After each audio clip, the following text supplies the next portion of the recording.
Hello, আসসালামু আলাইকুম। আজকে আপনাদের আমি এই স্পেশাল একটা নাস্তা তৈরি করে দেখাবো। ঝটপট নাস্তাটা তৈরি করে ফেলতে পারবেন এবং খুবই মজাদার। নাস্তাটা তৈরি করার জন্য প্রথমে আমি 2 কাপ ময়দা নিয়ে নিলাম এবং স্বাদমতো লবণ দিয়ে দিচ্ছি। 2 চামচ রেগুলার খাওয়ার তেল দিয়ে দিব।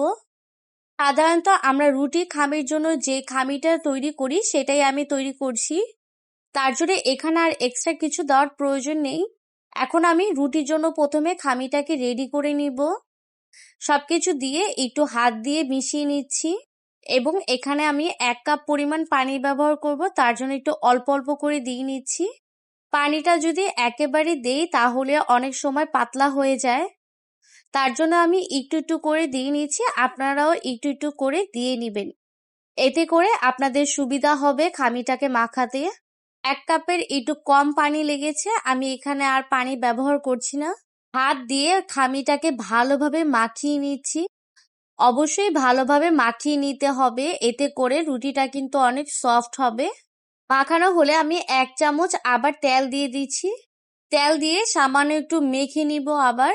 কাঁচা আটার রুটিটা কিন্তু যদি এইভাবে আপনারা মেখে নেন তাহলে কিন্তু রুটিটা অনেক সুন্দর হয়। মাখানো শেষ, খামিটাকে আমি এখন ঢেকে রেখে দিব। 2 ঘন্টার জন্য রেস্টে রেখে দিব। আপনারা চাইলে আরো বেশি রাখতে পারেন বা হাতে যদি কম সময় থাকে তাহলে অন্তত 1 ঘন্টা রেস্টে রেখে তারপর রুটিটা বলে নেবেন। আজকে আমি মাংস দিয়ে রুটিটাকে তৈরি করব। তার জন্য এখানে আমি গরুর মাংস নিয়েছি এবং গরুর মাংসকে একেবারে ছোট ছোট পিস করে নিয়েছি যাতে করে ব্লেন্ড করতে সুবিধা হয়। এখানে আমার আদা রসুন বাটা 1 চামচ দিলাম। স্বাদ মতো লবণ দিয়ে দিব। 1 চামচ ধনিয়ার গুঁড়া, 1 চামচ গরম মশলার গুঁড়া এবং 2 চামচ কাবাবের মশলা দিব। 1/2 চামচ জিরার গুঁড়া। এখানে আমি একটি পেঁয়াজ দিয়ে দিচ্ছি এবং লেবুর হাফ অংশটা একটু চেপে দিয়ে দিব। আর দিয়ে দিব হাফ গুঁড়া মরিচের গুঁড়া। আপনারা যদি ঝাল পছন্দ করেন সেক্ষেত্রে এখানে একটা কাঁচা মরিচ অথবা ঝালের পরিমাণটা বাড়িয়ে দিতে পারেন। সবকিছু দেওয়া শেষ, আমি ব্লেন্ড করে নিব। একেবারে মিহি করে ব্লেন্ড করে নিতে হবে। আমার ব্লেন্ড করা শেষ, আমি একটু দেখাচ্ছি। দেখেন একেবারে পারফেক্ট হয়েছে। মাংসের কিমাটাকে আমি বাটিতে তুলে নিব। কিমাটা যদি কোনো কারণে পাতলা হয়ে যায় তাহলে আপনারা এখানে 1টা কি 2টা বিস্কুটের গুঁড়া ব্যবহার করবেন। সবগুলো কিমা আমার ঢেলে নেওয়া শেষ। চাইলে আপনারা এখানে সামান্য ধনিয়া পাতার কুচি দিতে পারেন। আমি আর এখানে কোনো কিছুই ব্যবহার করছি না। মাংসের কিমাটাকে এখন আমি পাশে রেখে দিব। 2 ঘন্টা পর আমি এখন রুটির খামিটাকে নিয়ে আসলাম। 2 ঘন্টা রাখার কারণে দেখুন কত সফট হয়েছে এবং খামির কালারটাও কিন্তু অনেকটা চেঞ্জ হয়েছে। রুটি বলার জন্য খামি থেকে আমি রুটির অংশটুকু নিয়ে নিলাম। আমি যতটুকু মোটা রাখতে চাচ্ছি ততটুকু পরিমাণে নিয়েছি। আমি যেই নাস্তাটা তৈরি করছি তার জন্য রুটির একটু মোটা করে রাখাই ভালো। সাধারণত যেভাবে আমরা রুটিটা তৈরি করি সেভাবেই আমি রুটিটাকে তৈরি করে নিব। মিডিয়াম সাইজ করে বলে নিব, এত বেশি বড় করছি না। এবং রুটিটাকে আমি মোটা করে বলে নিচ্ছি। অনেকেই কাঁচা আটার রুটিটা তৈরি করতে পারেন না। তারা যদি খামিটাকে এভাবে রেখে কিছুক্ষণ রেস্টে রেখে দেন দেখবেন একেবারে নরম হয়ে যাবে এবং রুটিটা বলতে অনেক সহজ হবে। রুটিটা আমার বলা শেষ, এখন আমি প্লেটে তুলে নিচ্ছি। আমি 2টা রুটি বানিয়ে নিলাম। এখন রুটিগুলো আমি ছেঁকে নিব। তার আগে আমি একটা বাটি নিয়ে নিলাম এবং বাটিতে আমি যে কাঠিগুলো ব্যবহার করব, সাসলিকের কাঠি, আপনারা যে কোনো সুপার শপেই পেয়ে যাবেন।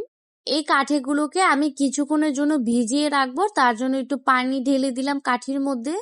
5 থেকে 10 মিনিটের মতো কাঠিগুলোকে আমি একটু ভিজিয়ে নিব যাতে করে নরম হয়। রুটি ভেজে নেওয়ার জন্য আমি ফ্রাই প্যানটাকে গরম করে নিয়েছি এবং রুটিটাকে আমি হালকা করে ভেজে নিব।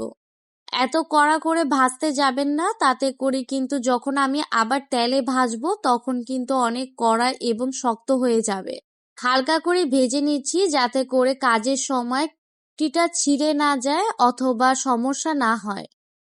আমি সবগুলো রুটি হালকা করে একটু ভেজে নিলাম। রুটিগুলোকে মোটামুটি ঠান্ডা করে নিতে হবে।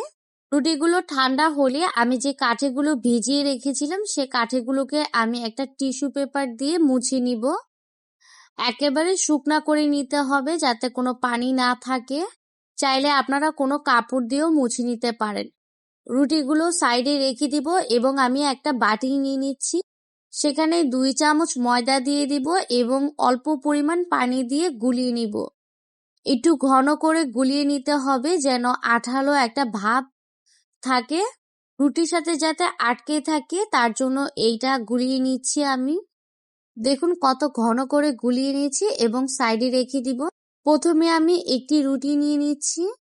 মাংসের কিমা থেকে আমি মাংসের কিমাটা নিয়ে রুটির মধ্যে দিয়ে দিব। রুটির মধ্যে কিমাটা দেওয়ার পর আমি কিন্তু এই কাজটা হাতেই করব। হাত দিয়ে ভালোভাবে চারপাশে লাগিয়ে নিতে হবে যেন রুটি সব জায়গাতেই থাকে।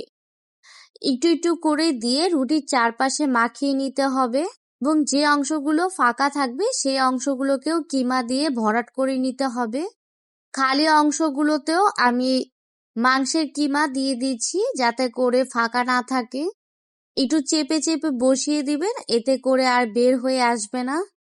কিমাটা দেওয়া শেষ। এখন আমি রুটিটাকে পেঁচিয়ে নিব। যেভাবে আমরা রোল করি সেভাবে আমি রুটিটাকে পেঁচিয়ে নিচ্ছি এবং পেঁচানো হলে শেষের জায়গাতে আমি যে ময়দাটা একটু গুলিয়ে রেখেছিলাম সেটা আমি ব্রাশের মাধ্যমে চারপাশে দিয়ে দিচ্ছি। একটু বেশি করে চারপাশে দিয়ে দিতে হবে যেন ছুটে না চলে আসে। চারপাশে দেওয়া হলে রোলের মতো করে পুরাটা পেঁচিয়ে নিব এবং একটা ছুরি দিয়ে আমি রুটিটাকে কয়েকটা পিস করে নিচ্ছি। আমি পিসগুলো একেবারে ছোট ছোট করে নিব। একটা রুটি দিয়ে দেখুন কতগুলো পিস হয়েছে। আমার পিস করে নেওয়া শেষ, ঠিক এমনটাই হবে। মাংসগুলো কিন্তু একেবারে ভিতর থেকে বের হয়ে আসেনি। সাসলি কাঠির মধ্যে আমি রুটিগুলো একটা একটা করে ঢুকিয়ে নিব। আমি রুটির যে সাইডে ব্রাশ করেছিলাম সেই সাইড থেকে কিন্তু আমি কাঠিটা ঢুকিয়ে দিচ্ছি। এতে করে যখন আমি ভাজবো তখন বের হওয়ার সম্ভাবনা একেবারেই থাকবে না। একটা কাঠির মধ্যে আমি 4টা টুকরো দিয়ে দিচ্ছি। কাঠিতে ঢুকানোর সময় কিন্তু আপনারা একটু আস্তে করে ঢুকিয়ে নেবেন। তাড়াহুড়া করলে অনেক সময় জিনিসটা নষ্ট হয়ে যায়। আমার একটা কাঠিতে ঢুকানো শেষ। এখন আমি পাশে রেখে দিব এবং আরেকটা কাঠিতেও আমি সেম ভাবে ঢুকিয়ে নেব। তার জন্য রুটিতে আমি খামি মাখিয়ে নিয়েছি এবং ব্রাশ করে আবার ছোট ছোট করে টুকরো টুকরো করে কেটে নিলাম। আপনাদের সুবিধার্থের জন্য আবার একটু দেখিয়ে দিলাম। সবগুলো কাঠিতে আবার ঢুকানো শেষ।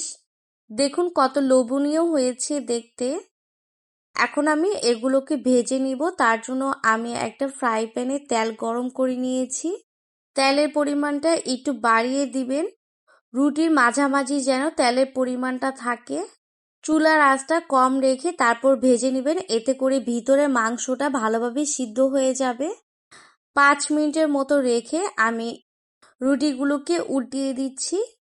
এভাবে 5 মিনিট করে রেখে তারপর উল্টিয়ে দিবেন কয়েকবার, তাহলে ভিতরের মাংসটা একেবারে সিদ্ধ হয়ে যাবে। যেহেতু মাংসটা কিমা করা, তার জন্য সিদ্ধ হতে বেশি সময় লাগবে না। আমার ভাজা শেষ, এখন আমি প্লেটে তুলে নিচ্ছি। দেখুন কত লোভনীয় নাস্তাটা তৈরি করে ফেললাম। গরুর মাংস কম বেশি সবার বাসাতেই আছে, চাইলে আপনারা ঝটপট এই নাস্তাটা তৈরি করে ফেলতে পারেন।